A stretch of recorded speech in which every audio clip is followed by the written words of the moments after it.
Assalamu alaikum wa rahmatullahi ta'ala wa barakatuhu. Barkanmu da warhaka. A yau ne za mu nuna muku yadda za ka canja contract address naka daga AGN zuwa AGX wadda kamfanin Agrichain ya fitar da sanarwa jiya. Da farko dai wannan shi ne contract address ɗin, kuna gani kamar haka, sai ka danna copy nashi. Idan mun gama ma za mu bar muku shi a ƙasan description namu, sai ka je ka yi copy nashi kamar haka. To kana copy nashi sai ka je ka nemo Trust Wallet naka kai tsaye ba tare da ɓata lokaci ba.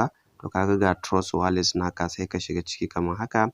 To kana shiga cikin Trust Wallet sai ka zo wajen inda aka yi ɗigo-ɗigo guda biyu a saman nan, sai ka zo ka taɓa wajen kamar haka. To kana taɓa wajen kamar haka sai ka je daga ƙarshe ka nemo inda aka rubuta Add Token. To ka ga inda aka rubuta Add Token, nan wajen kenan. To sai ka zo ka shiga. To kana shiga sai farko za ka ga network ɗin yana kan Ethereum ne kamar haka. To sai ka shiga wajen kamar haka, kana shiga sai ka zo ka canja shi into Smart Chain. To haka sai ka taɓa Smart Chain. To ka ga Smart Chain ya bayyana nan. To sai ka zo wajen contract address ɗin nan sai ka taɓa shi kamar haka.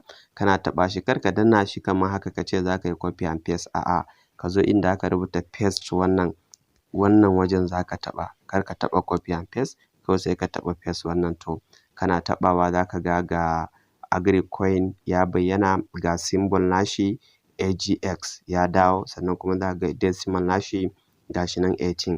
To a ƙarshe kuma kana taɓa nan sai ka zo ka taɓa inda aka rubuta done wannan.